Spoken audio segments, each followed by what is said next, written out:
Bismillahirrahmanirrahim. Assalamualaikum warahmatullahi wabarakatuh.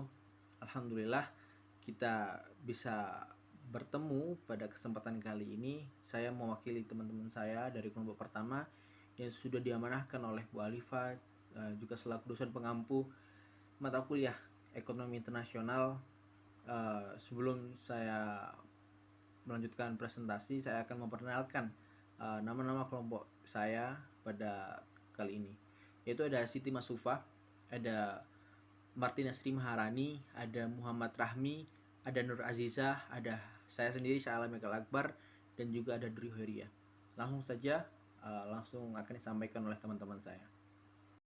Baik, pertama di sini saya akan menjelaskan mengenai pandangan aliran merkantilisme mengenai perdagangan internasional. Ide atau pokok pikiran merkantilisme mengatakan bahwa negara atau raja akan kaya atau makmur bila jumlah ekspornya lebih besar daripada jumlah impornya, sehingga logam mulia yang dimiliki akan semakin banyak. Dengan kata lain, kekayaan atau kemakmuran suatu negara identik dengan jumlah logam mulia yang dimilikinya. Pada waktu itu, logam mulia digunakan sebagai alat pembayaran atau uang, sehingga bila logam mulia banyak, maka hal ini berarti money supply atau jumlah uang beredar pun juga banyak. Bila money supply atau jumlah uang beredar naik, sedangkan produksi tetap atau tidak berubah, tentu akan terjadi inflasi atau kenaikan harga barang-barang ekspor, sehingga kuantitas ekspor akan menurun. Naiknya jumlah uang beredar atau money supply yang diikuti dengan peningkatan inflasi di dalam negeri tentu akan menyebabkan harga barang impor akan meningkat. Perkembangan yang seperti ini tentu akan menyebabkan ekspor menjadi lebih kecil daripada impornya, ataupun sebaliknya, impor menjadi lebih besar daripada ekspor, sehingga pada akhirnya logam mulia akan menurun atau mengalami pengurangan. Dengan berkurangnya logam mulia yang dimiliki ini, maka berarti suatu negara atau raja menjadi miskin, karena pada umumnya logam mulia ini identik dengan kekayaan ataupun kemakmuran. Untuk melaksanakan ide tadi, merkantilisme menjalankan dua kebijakan perdagangan atau trade policy. Yang pertama itu mendorong ekspor sebesar-besarnya kecuali logam mulia, dan yang kedua melarang ataupun membatasi impor dengan ketat kecuali logam mulia. Kebijakan merkantilisme tadi pada saat ini masih dijalankan oleh banyak negara dalam bentuk neo-merkantilisme, yaitu kebijakan proteksi untuk melindungi dan mendorong ekonomi industri nasional dengan menggunakan kebijakan tarif atau tarif barrier dan kebijakan non-tarif barrier. Biasanya tarif barrier dilaksanakan dengan menggunakan countervailing duty, anti-dumping, dan surcharge. Dalam hal ini, kebijakan proteksi yang lebih banyak digunakan biasanya dalam bentuk non-tarif barrier seperti larangan, sistem kuota, ketentuan teknis, harga patokan atau custom value, peraturan kesehatan karantina, dan lainnya. Untuk pembahasan selanjutnya ada pandangan aliran klasik mengenai perdagangan internasional. Adam Smith mengkritik aliran merkantilisme, di mana dalam kritikannya dapat disimpulkan bahwa menurut teori klasik Adam Smith, suatu negara akan memperoleh manfaat dari perdagangan internasional atau gain from trade dan meningkatkan kemakmurannya apabila yang pertama, negara tersebut terdapat perdagangan bebas atau free trade, dan yang kedua yaitu melakukan spesialisasi berdasarkan absolute advantage atau keunggulan absolut yang dimiliki negara tersebut. Berdasarkan kritik Adam Smith terhadap merkantilisme ini, dapat dilihat manfaat perdagangan bebas internasional atau free trade. Melalui peningkatan ekspor dari masing-masing negara, maka akan terjadi peningkatan kemampuan produksi nasional atau GDP. Karena peningkatan ekspor tersebut, berarti hal ini juga akan meningkatkan income, employment, dan devisa. Hal ini akan mendorong peningkatan impor produk yang belum mencukupi atau belum diproduksi di dalam negeri. Meningkatnya impor tentu akan diiringi dengan peningkatan transfer of teknologi, penanaman modal, dan demonstration efek yang positif, seperti elemen pemasaran dan lain-lain. Jika hal ini terjadi, maka monopoli di dalam negeri akan menurun, sedangkan persaingan akan meningkat sehingga mendorong peningkatan produktivitas dan efisiensi. Bila produktivitas dan efisiensi meningkat, maka harga barang menjadi lebih murah dan kualitas serta servisnya akan lebih baik. Dengan demikian, daya saing produk dalam negeri akan meningkat pula. Hal ini menjadikan akses ke pasar luar negeri akan semakin besar sehingga dapat meningkatkan peluang ekspor. Dengan kata lain, melalui perdagangan bebas atau free trade ini akan terjadi interaksi peningkatan ekspor dan impor sehingga mengakibatkan produksi nasional atau GDP meningkat. Hal ini berarti meningkatnya kemakmuran suatu negara pula. Selanjutnya, di sini ada kelemahan teori Adam Smith. Perdagangan internasional akan terjadi dan menguntungkan kedua negara bila masing-masing negara memiliki keunggulan absolut yang berbeda. Dengan demikian, bila hanya satu negara yang memiliki keunggulan absolut untuk dua jenis produk yang berbeda seperti teh dan sutra, maka tidak akan terjadi perdagangan internasional yang menguntungkan. Hal inilah yang merupakan kelemahan dari teori absolute advantage dari Adam Smith. Namun, kelemahan teori Adam Smith ini kemudian diperbaiki atau disempurnakan oleh David Ricardo dengan teori comparative advantage atau keunggulan komparatif, baik secara komparatif labor efficiency maupun production komparatif atau labor productivity. Dan hal ini akan dijelaskan oleh teman saya selanjutnya. Selain teori merkantilisme dan teori keunggulan mutlak yang telah dijelaskan oleh rekan saya sebelumnya, terdapat juga teori lain yang mendasari perdagangan internasional, yaitu teori keunggulan komparatif yang dikemukakan oleh David Ricardo.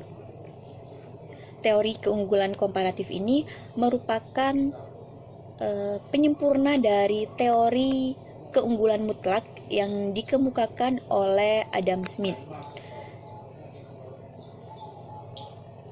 David Ricardo ini berpendapat bahwasannya perdagangan internasional itu terjadi apabila terdapat perbedaan keunggulan komparatif antar negara.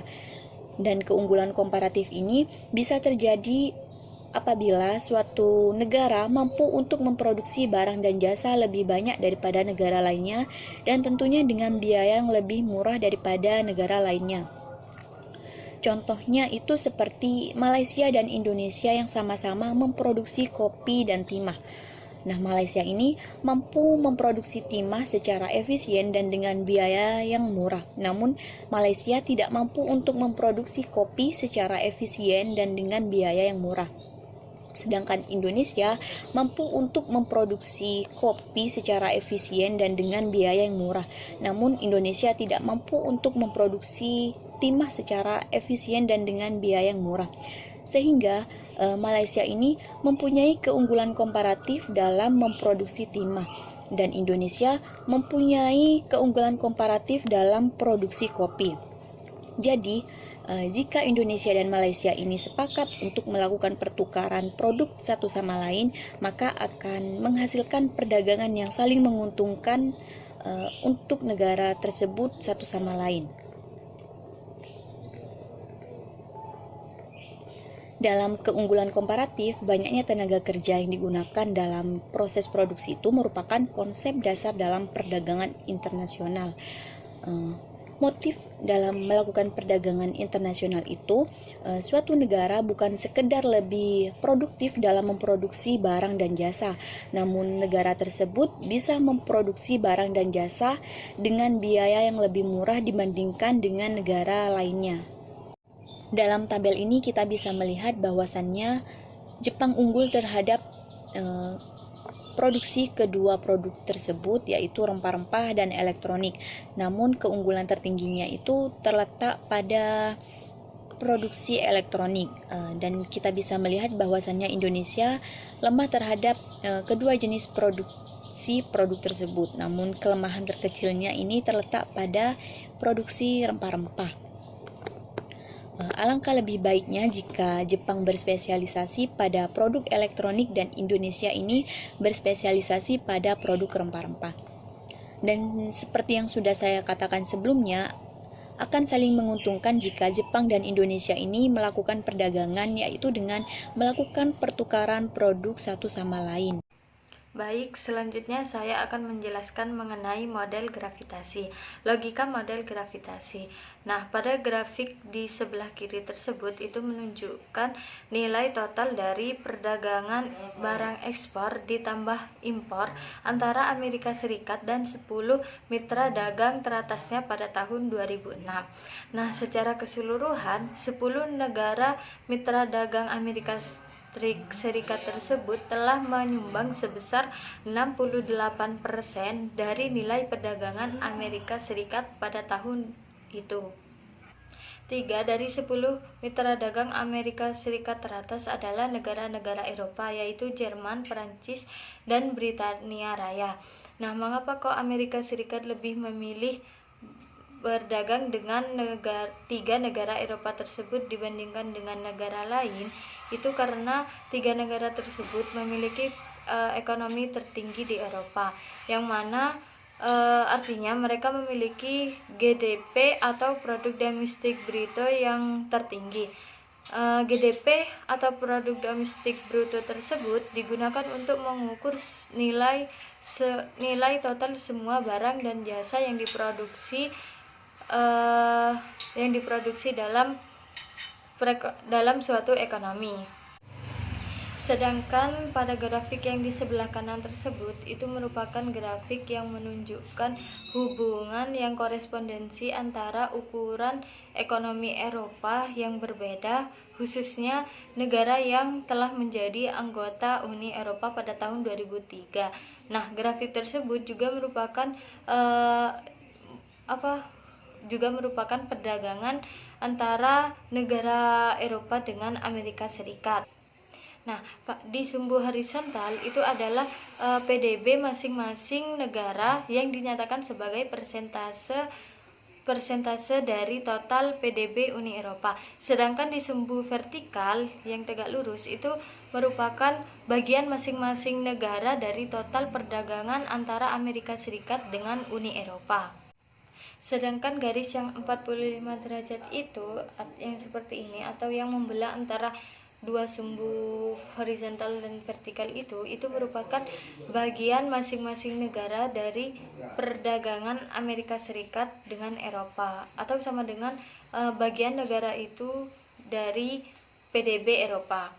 Pada grafik tersebut terlihat bahwasannya Jerman itu memiliki ekonomi yang tinggi, kemudian disusul dengan Britania Raya, kemudian ada Prancis, dan yang paling terendah itu adalah negara Swedia. Nah, Jerman memiliki ekonomi yang tertinggi itu sebesar 22,9% dari PDB Eropa dan 23,4% dari perdagangan antara Amerika Serikat dengan Eropa.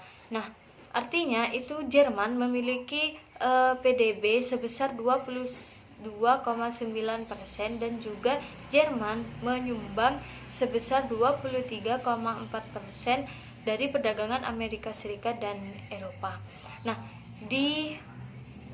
pada titik terendah itu adalah negara Swedia, di mana negara Swedia itu PDB yaitu 2,9% dari PDB Eropa dan 3,3% dari perdagangan Amerika Serikat dan Eropa. Nah, artinya Swedia ini memiliki PDB yang kecil sebesar 2,9% dari PDB Eropa dan hanya menyumbang sebesar 3,3% dari perdagangan Amerika Serikat dan Eropa. Nah, itulah alasan mengapa Amerika Serikat memilih berdagang dengan 3 negara Eropa tersebut. Itu karena 3 negara tersebut menyumbang yang besar dari perdagangan antara Amerika Serikat dan Eropa.